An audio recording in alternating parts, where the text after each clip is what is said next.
Welcome to Autism ADHD TV. It is the place to be for parents and professionals. I'm your host, Holly Blanc Moses, the mom psychologist who gets it. We dive into all kinds of important information like behavior, social skills, and learning. All right, let's get started. I am thrilled that Dr. Temple Grandin is joining me today to talk about special interest. This important episode is actually a two-parter. So today is part one, and next week we are going to release part two. Make sure to subscribe so you'll know exactly when part two is coming out. And hold on, because we're going to talk about lots of important things. I'll see you inside the episode. Dr. Temple Grandin, thank you so much for joining me today on the Autism ADHD podcast and Autism ADHD TV. I'm going to introduce you really quick. Okay. So obviously you're well known for many of your trailblazing work as a spokesperson for people with autism and as an animal behavior expert, being also a professor of animal science. And you've done a lot of amazing work at helping other people understand the autistic mind and sharing your knowledge and helping support adults and children with autism. And obviously you've written many amazing books, but in particular, The Loving Push, Unwritten Rules of Social Relationships, and Thinking in Pictures. So again, one of my most basic books on autism, especially if you have a young child, is The Way I See It. Definitely, yes. Yes. So today we are going to be talking about special interests and how we can support children. Well, I had friends who shared interests when I was in high school. Bullied and teased in high school, and where I was not bullied and teased was horses, electronics, and model rockets. Now, this brings up another thing. There are a lot of kids where the only interest they have is video games. Well, if that's all you're exposed to, and we've got to do other things besides video games, then that's all you're going to know about. And I've looked into a lot of different careers. Michelangelo was probably autistic, hated school, but he was exposed before he was 12 years old to lots of art because every church was commissioning great art. He was also exposed to stone cutting tools. And I'm finding more and more, if you're not exposed, I'm seeing kids growing up today that have never used a tape measure. Well, I just got back from a food processing plant in Nebraska. I had a great time yesterday. Saw some really cool equipment that some local people had made for a little packaging machine, things like this. And why do they still have so many of those innovative little companies in Nebraska? That's because the kids grow up on farms. Because you get into other parts of the country, those shops don't exist anymore. And we're actually losing skills. Now, 25 years ago, when I was out all the time on doing machinery design, center track restrainer system, I've designed equipment using all the big beef plants. I worked with small shops, and I'm going to guess that 20% of the people I worked with, machinery designers, people with patents, welders, drafting people, design people, 20% were either autistic, dyslexic, or ADHD. And I am saying that seriously. Now you get away from the farming community, then we don't have the shops going. On two large pork processing plants, every piece of equipment inside that factory is imported because we've lost the skills. And it was I had such a good time. Oh, one of the managers there, his kid loves tools. This kid was just going crazy in the hardware store looking at duct tape. And had a whole bunch of. Can be exciting. Yeah, duct tape was very exciting to him, and he was looking. He had all kinds of tools. But you see, that gets back to exposure. Now, how did I get interested in doing things in the cattle industry? I was exposed as a teenager when I went out west to my aunt's ranch. Kids are getting too sheltered. They're not getting exposed to enough stuff because fixations can change with exposure. And there's been some big success on getting kids, young adults off of video games with car mechanics. They find out car mechanics is more interesting than video games. All right, now here's the automation challenge. Rotisserie turkeys, they're all tied up just a certain way. That's done by hand, automated. That's the clever challenge. how do you do this? Maybe you change the way they're tied some, but it's got to still do the same function. That's more fun than video games. Yeah, it does. I watch like people it. tying these chickens. Of course, they do it on the raw chicken. They got to tie them just right so they don't flop all around when they do the rotisserie chicken. You got people doing that. That's a lot more fun than a video game. And like you were saying with exposure, and I agree though, it's such a different type of time too, where we feel like there's not a lot of ways to expose kids, and so we got to get creative. And I know that's, you can't, it's concerned about taking 10-year-olds to factories. Now you can show them videos, but they're not getting exposed to tools. When I was a kid, we did stuff like get old lumber and make stuff out of cardboard. Just things like that, taking stuff apart, figuring out how it works.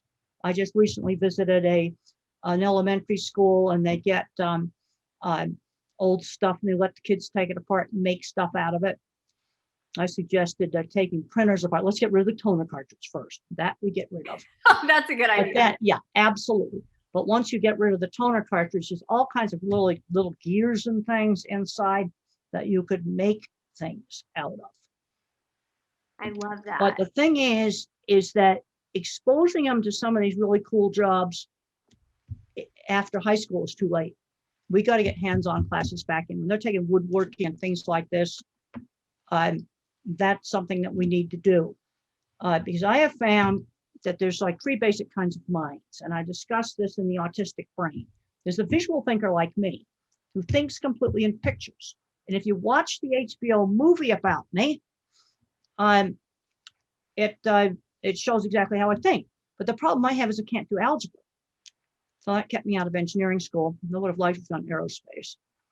But the people that can't do algebra will figure out how to tie up the rotisserie chicken with a machine. They'll figure that out because there's no barrier of entry there. Where there is a problem, there can be a creative solution. Yep, and sometimes the guy in the shop. See, there's 2 parts of engineering. There is the visual thinking part. I call it the clever engineering department. And then there is the more mathematical engineering. Make sure the snow load doesn't break the roof. Power requirements, water requirements, refrigeration, boilers. That requires a lot more mathematics. So then you get the mathematical kid. And the thing is, when you get a label, the skills tend to be very uneven.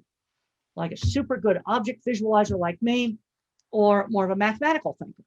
Then you get the word thinker. They're not going to be interested in tools. But the thing is, you don't know until you're exposed. And we're simply not exposing kids to enough stuff.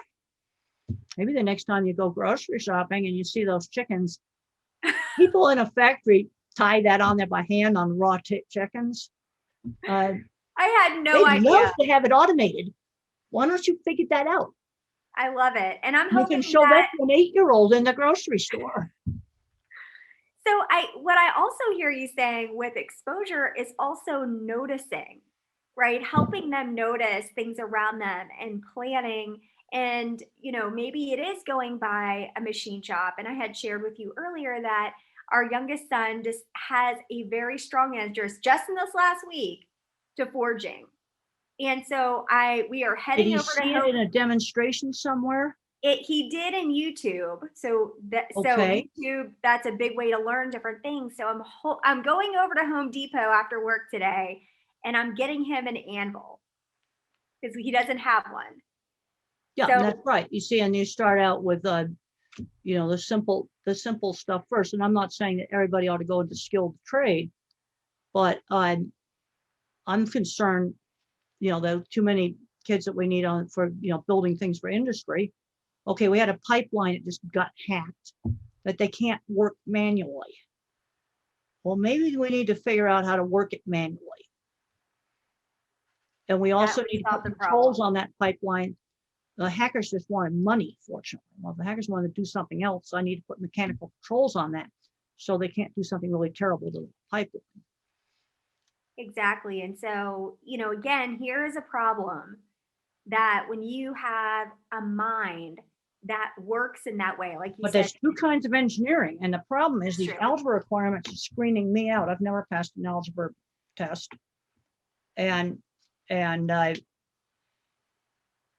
But you need both kinds of minds. You see, you have these kids in Nebraska growing up on farms, they're using tools, they're out in daddy's shop from a very young age.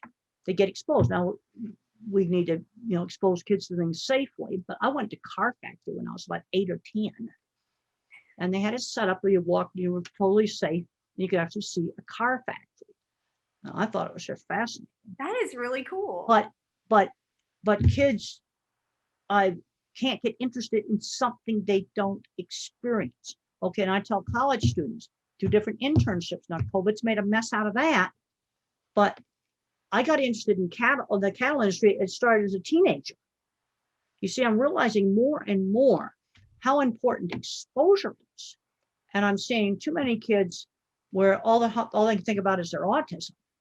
I can tell you, I was in a factory yesterday. I had a great time. So my first big field trip since COVID started.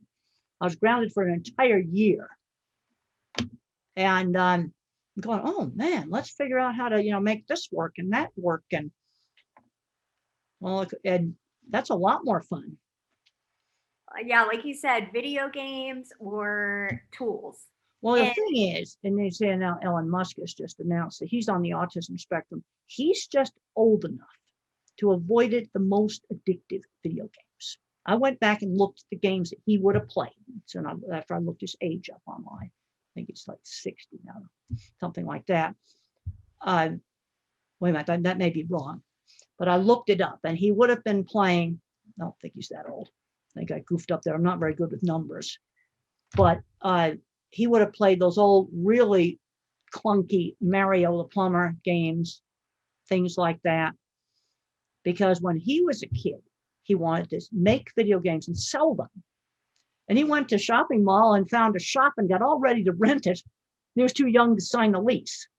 I didn't know that. So another thing that he did was, he was an entrepreneur. The Ashley Vance book about him, especially the first section of it, where his childhood horribly bullied, shoved down the stairs, got busted up. He always wanted to travel on rockets and stuff like that. Childhood dream. So what would you rather do? Build things in factories or build rockets, or sit in the basement playing video games? So what? Let's just out in the factory. Let me tell you right now, I want to figure out how to tie those chickens up. Tie up the chickens. I've been thinking about you either have one robot, have a smart robot that does the whole task, or send it down stations and do it in some kind of a sequence. There's two ways to approach doing that, and I'm already thinking about that. That's a lot more fun. And yeah, it's a lot more constructive. I'm going to present that to my boys and see. All right, next time you go to the stores, they have those rotisserie chickens. They got all the strings on them.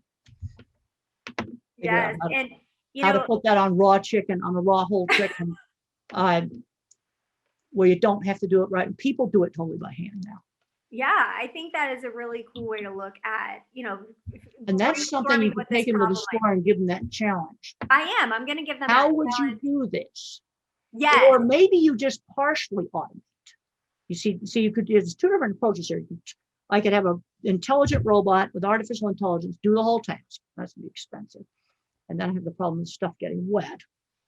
Or I could do something in stations, or I do something where it's semi-automated, where a person is still doing some things, but it's so much easier.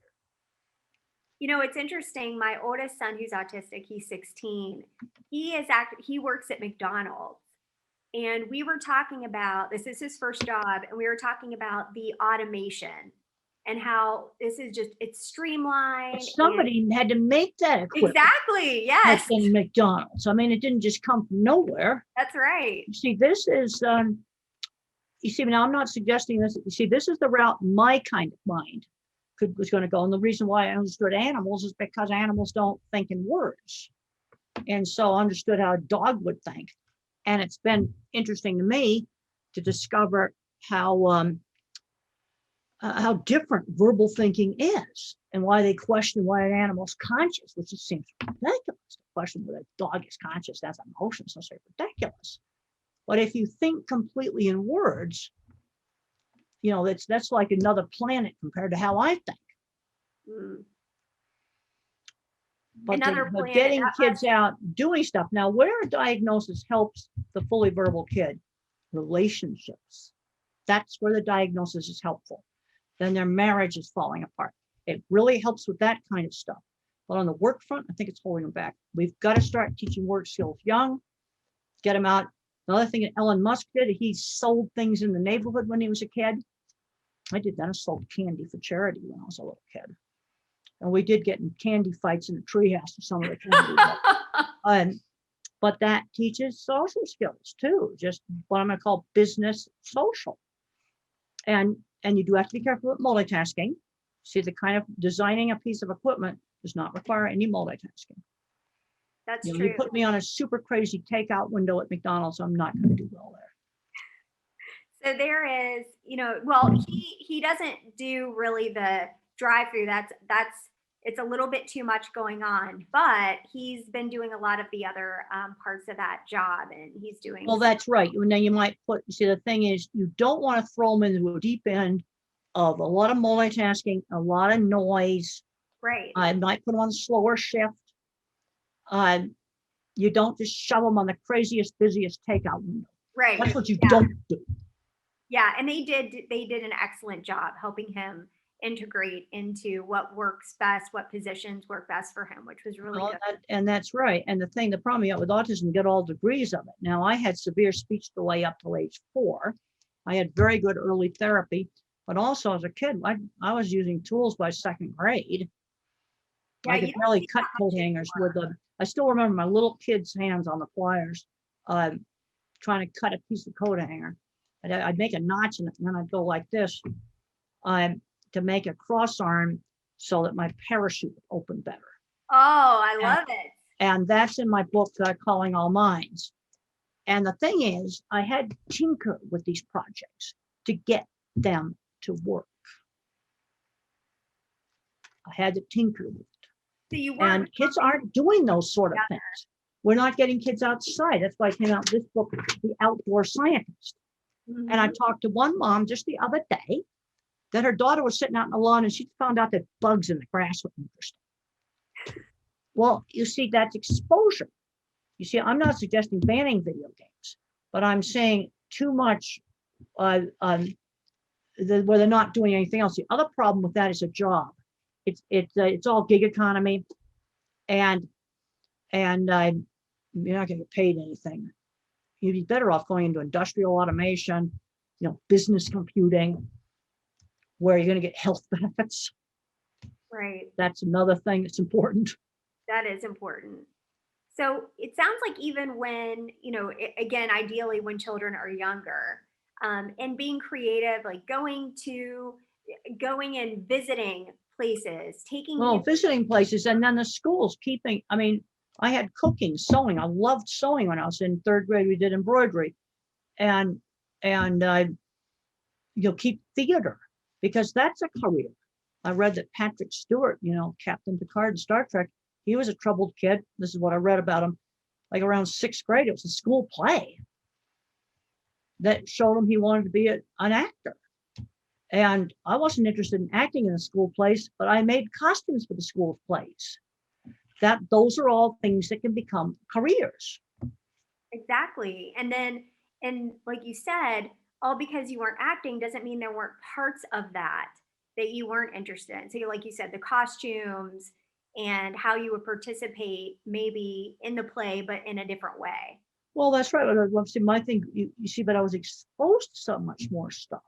In the 50s, we took kids. I remember going to dairy when I was a young child. That was another one of the trips. The car factory was another one. Going up the top of the Empire State Building in New York. And I went up to the head of the Statue of Liberty when it was still allowed, because this was in the 50s. But you remember those kind of experiences. Kids aren't getting enough of that stuff. And the thing with the Outdoor Scientist and with the Calling All Minds, there's nothing in here expensive. And you can just do it out in your front lawn. You know, I had one reporter say, well, there's nothing in the city for animals to observe. I go, what about pigeons? What about go find there's a few pigeons that are very distinctive. So over a period of days, you can do an ethogram on that one tan and white pigeon that you can easily identify. Definitely. And there's always something. And again, I think it comes back to that creativity that you were talking about. And so when we it doesn't take really much. And even in COVID, you can do this, run and go get some cardboard boxes. Well, the other thing I'm finding kids that aren't learning things like shopping. It is just ridiculous. 16-year-old old. Oh, he's pretty good in academics, but he's never shopped. He's never had handled money. You know, this is absolutely ridiculous. You know, one thing about Elon Musk, when he was a child, he was out selling stuff in the neighborhood and actually had a shop all picked out in the mall. And then they found out when it was time to sign the papers, he was too young to sign. He was so ready before his time. Well, and then learning how to work. That's a different skill. Okay, let's say I've got something designed. I got to get it done. I got to get the report in. You know, you can't just do anything you feel like it. You've got to get work done. That's true. And you mentioned, and there's so many important parts to this topic of special interest. And you mentioned it can help socially. And I think that makes a lot of sense. The last time you and I spoke, we actually talked about my oldest son and he's very passionate about rapping. And so we were talking about his passion about shoes, and you had recommended that, you know, I sign him up for, you know, different things for shoes and get him, you know, how he can make his own shoes. And you gave Well, that's right. I mean, you learn some leather crafting and, you know, make right. some, you know, a simple kind of a shoe you could make. I now think of a moccasin. That's a shoe that you could make easily with leather crafting.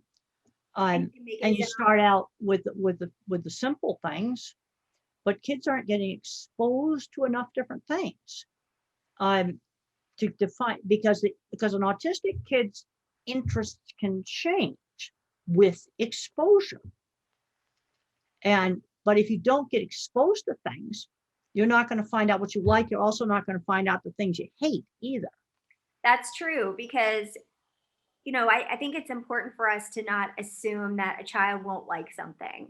So, you know, having them exposed to it, if they don't like it, that's just something to learn that they're not interested in, and that's okay. Well, the other thing I'm finding, like, okay, I've been on 3 trips now. I went to college. That was really good. Then I went to an autism meeting where I got to visit a camp where they get the whole family out in a cabin, no Wi-Fi, no electronics.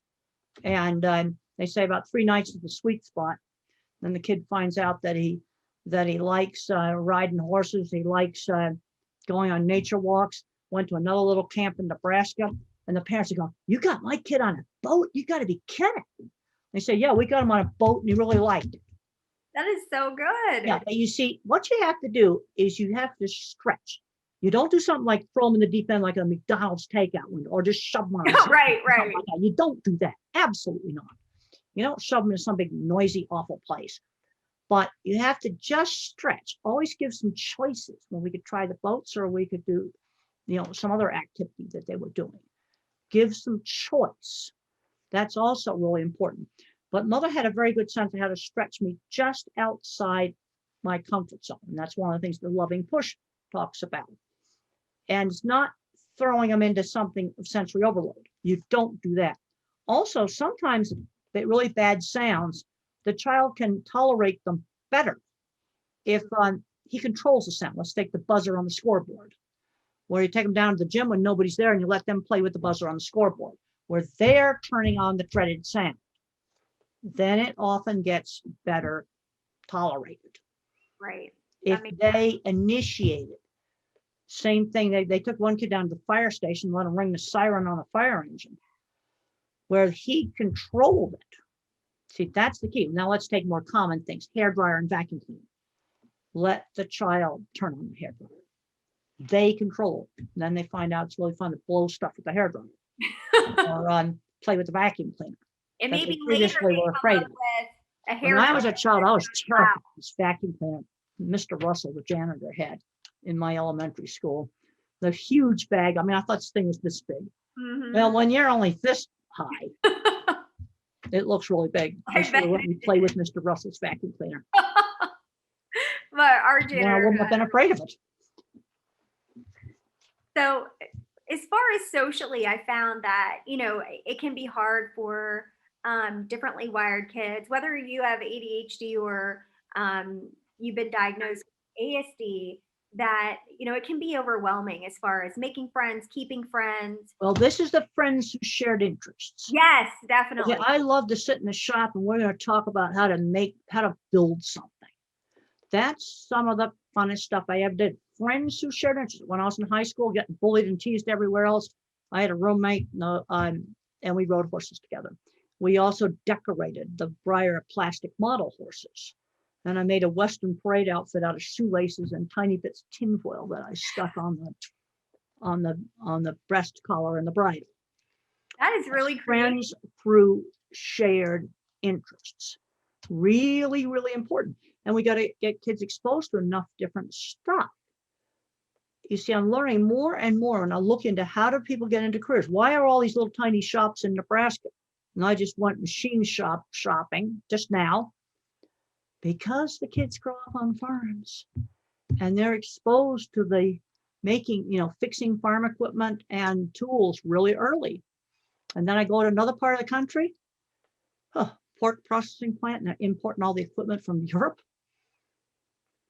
because the kids are growing up and playing video games rather than figuring out how to build intricate conveyor systems for food processing plant, which I think is more interesting than video games. What little video game playing I've done, I've realized it's a drug. I don't have any of that stuff. For me, I remember getting on a video game like 10 years ago, and I thought I'd played it for 20 minutes, and I'd played it for 4 hours. And I go, this is a drug. It's not going to be on my phone. Now, I do keep up on the latest video games. I go watch the trailers. I can't play the trailers, but I can watch them to see what the content of the game is and go, well, that's a cute game. Or that's, Minecraft, I can see why that's fine as long as you limit it. Right. That's a horrid game. I don't like that game. I've got to know that, talking to parents, but I can't play the trailers. Yeah. But I can just find out what the content of the game is. Right. And I think it is good to keep up. I mean, I definitely. Well, I do. Yeah. On Elon Musk, I looked up the games that he would have played. I may have said his age wrong previously. And he would have played the real old-fashioned games that just weren't as addictive. Yeah, it definitely also, another thing is the computer constantly keeps breaking when you played those games. So you get those blue screens, the computer's crashing, you see all that code. I call it the computer showing its guts. And computers don't do that anymore. They just freeze and crash and do nothing. They don't show their guts anymore. But then he would see all that code and wonder what it is. Exposure. Yep. And I think even through video games that, there's a lot of things like Scratch. I mean, there's some different things that you can learn. Well, yeah, there's things you can learn. You see, I'm not suggesting banning it, but we've got to limit it because I'm saying, okay, a mom come up to me, he's 22 in the basement playing video games, or he's out doing things. And there's been 3 successes with young adults introducing car mechanics as an alternative and actually worked. Now, I'm not saying that everybody should be in a skilled trade, but I think some of the worst addicts on video games are visual thinkers like me. That makes sense. And I tried programming. I couldn't do it. I really get into the mechanical engineering because right next to the hotel where we stayed, there was a little carnival, and it was a really cool ride. And I had to go behind the trailer. I had to see how the mechanism worked. 2 giant counterweighted wheels looked like an old-fashioned steam locomotive. That is so cool. And I think it's from Europe because the artwork had a foreign phone number on it. I couldn't find the machine nameplate. And most people would not have noticed that. I noticed that because I'm very interested in very clever mechanically, and I'm looking at that. Ooh, I think that somebody designing ski lifts got into this because the way the thing worked was different than some of the old rides. And again, that interest, because you are interested in, and when I was younger, I mean, I I'm not a visual thinker, but I put simple motors together and did those kinds of things where I know that most kids are not doing that. I think it's a problem that kids aren't doing these things. And I've been very concerned about the loss of skills. And then I just went to a place and they told me about these little tiny shops that built stuff for them. And then I went shopping this morning for little tiny shops. I found a whole pile of them. Mm-hmm. And they make stuff for industry, custom made stuff, ranging from they need a few bearings to, and then some of the European equipment's got a lot of plastic gears in it. Well, there's a shop that makes them on a 3D printer, standard 3D printer, make a light plastic gear about that big. That is so cool. Instead of importing, FedEx from Europe. So I love that. Thank you for joining me today. Don't forget to click that subscribe button so you don't miss any future episodes. If you like this episode, please share it with someone. It may just be what they need to watch today. If you're a parent, I'd love if you came on over and joined our Facebook group, Autism ADHD Group for Parents. If you're a therapist or educator, come on over to our group, Autism ADHD Group for Therapists and Educators. You're going to find those links right down there in the notes. Thanks so much, and I can't wait to see you in the next episode. All content provided is protected under applicable copyright, patent, trademark, and other proprietary rights. All content is provided for informational and educational purposes only. No content is intended to be a substitute for professional medical or psychological diagnosis, advice, or treatment. Information provided does not create an agreement for service between Holly Blanc Moses Crossvine Clinical Group, the interviewee, Holly Blanc Moses LLC, and the recipient. Consult your physician regarding the applicability of any opinions or recommendations with respect to your symptoms or medical condition or the symptoms or medical condition of your family member. Children or adults who show signs of dangerous behavior toward themselves and/or others should be placed immediately under the care of a qualified professional.